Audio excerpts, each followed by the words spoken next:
I've been fighting fake news reporters all day long here in the Washington, D.C. swamp who are trying to fearmonger the American people into believing that this administration is going after their hard-earned tax dollars and their hard-earned Social Security checks. So I want to set the... Kamala Harris is trying to deceive the American people, and frankly, it's insulting. The difference between Kamala Harris and President Trump is that President Trump can actually be trusted. The communists and the Marxists that are in the Democrat Party in the White House right now that are destroying this country on all fronts. We have, as you pointed out, an open border crisis, an economic crisis, national security crisis. Our allies and enemies around the world don't take us seriously anymore because we have the weakest president in American history. But For here from the White House, I actually learned that I have been sued by the Associated Press. oh, that means The Associated Press sued Karoline Leavitt and two other Trump administration officials. The response Karoline gave was hilarious.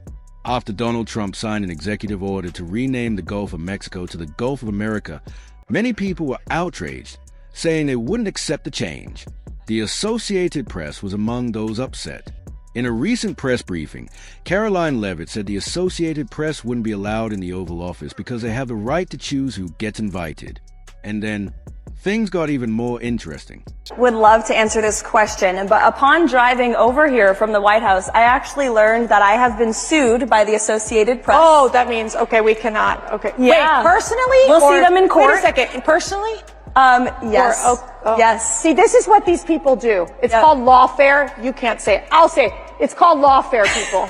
That means I'll probably get sued in the next 30 minutes or so. Okay, keep going. So I wanted to get the White House counsel on the phone before taking this stage to see what I can and cannot say. I really can't say anything. But look, we feel we are in the right in this position, and I said in my first briefing at the podium, we are going to ensure that truth and accuracy is present at that White House every single day.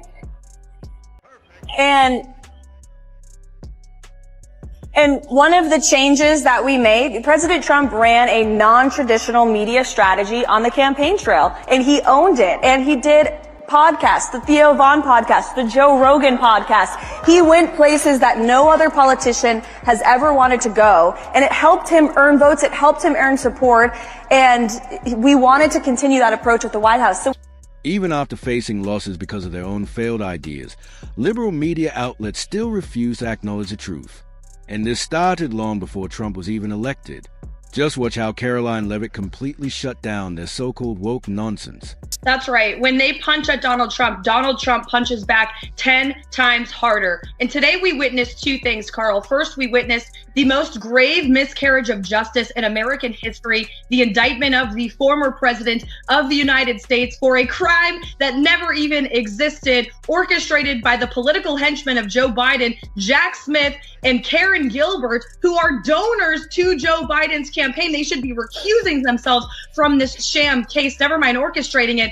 But we also witnessed the solidarity of the good-hearted, hardworking American people around President Trump with those peaceful protesters outside the courthouse. And then those Cuban Americans in the Cuban restaurant that he visited after his indictment, who were so excited and proud to welcome him and pray over him because they know what they are witnessing with their own eyes. Yeah. This is the political persecution BS that they fled from their home country of Cuba. And you brought up the media. I have to say, 219 minutes of coverage from the leading three networks in this nation on this indictment, 0 seconds of coverage on Joe Biden's corrupt crime family. Journalism and justice are dead in this country. Being with Trump, that's exactly what they are trying to build here. But those woke critics are doing everything they can to stop it. Still, as always, the truth will come out. And you know what? Those same people completely ignore Kamala Harris. But when it comes to Trump, they're obsessed, watching him 24/7, desperately looking for a way to insert themselves into conversations. Trump can actually be trusted to implement these policies because look at Kamala Harris's record. First of all, in the Senate, she represented the highest tax state in the country, liberal California. She has repeatedly supported raising taxes on the American people throughout her political career. She voted against President Trump's Tax Cuts and Jobs Act in 2017, which, by the way, expanded the child tax credit. And since she's been vice president, Kamala Harris and Joe Biden Biden expanded the IRS to go after hardworking Americans. In fact, under their administration, 60% of the audits conducted by the IRS have targeted middle-class households making less than $400,000 a year. Remember, they told us they wouldn't come after us if middle-class families make less than that amount? Well, they have broken that promise. Kamala Harris will break her promise to end taxes on tips. It's a policy she plagiarized from President Trump because she knows it's popular, and she's trying to moderate her persona ahead of the election, and it's insulting. So it's amazing to watch. People ignoring the media and still voting for Kamala says a lot. It shows exactly what they expect from Trump. And unlike those woke media outlets, Trump and his team have actually kept their promises. The Associated Press sued 3 Trump administration officials Friday over access to presidential events, citing freedom of speech and asking a federal judge to stop the blocking of its journalists. The AP says its case is about an unconstitutional effort by the White House to control speech, in this case, refusing to change its style from the Gulf of Mexico to the Gulf of America, as President Donald Trump did last month with an executive order. In the lawsuit, the AP said the press and all people in the United States have the right to choose their own words and not be retaliated against by the government. The lawsuit named White House Chief of Staff Susie Wiles, Deputy Chief of Staff Taylor Budowich, and Press Secretary Karoline Leavitt.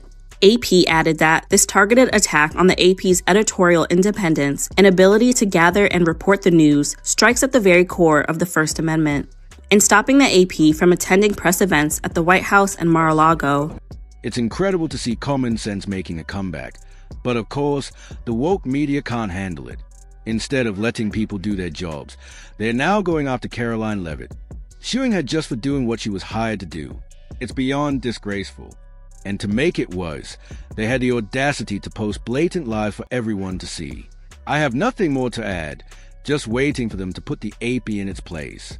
Let me know your thoughts in the comments, and don't forget to subscribe.